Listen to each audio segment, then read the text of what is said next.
I go ahead and turn that collar up there. Fit that stub where that crankshaft come out the side of that engine there. You know, get it degreed in relationship to the keyway as the degrees before, top dead center as the engine would run. So,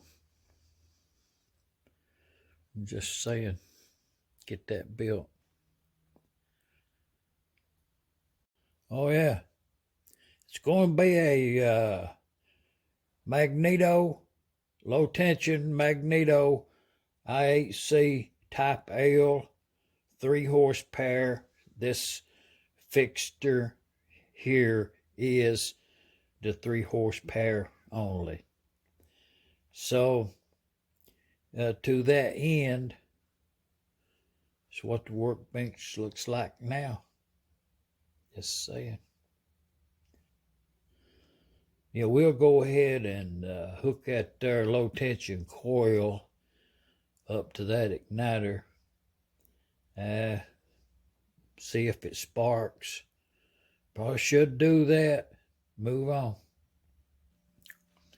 Okay, y'all watch this. Right over there is where the points is at. We're gonna make some sparks right in that area right there.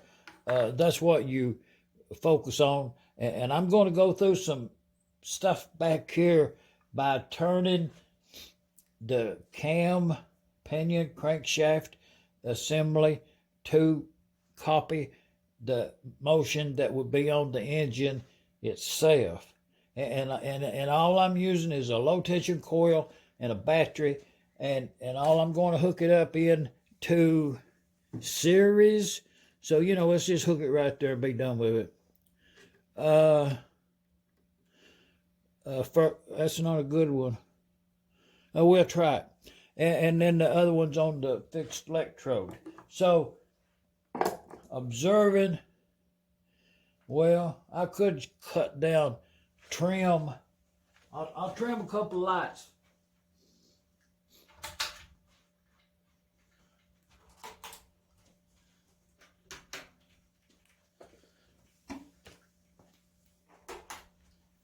It may be a little more dynamic. So just observe the spark. And now all I'm going to do is rotate the crankshaft assembly in the direction that engine would run. So you seen the tripper arm come back, and now it's coming forward. Oh yeah. So and it do that. Every 4 revolutions, it produce a spark. A low tension coil is their function.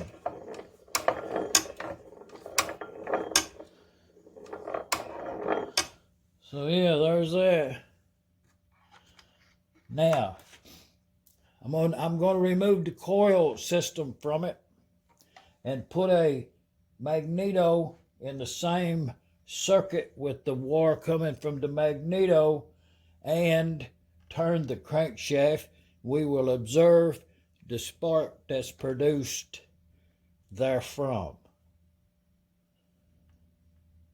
I will continue it till I get this collar made back here, and just another project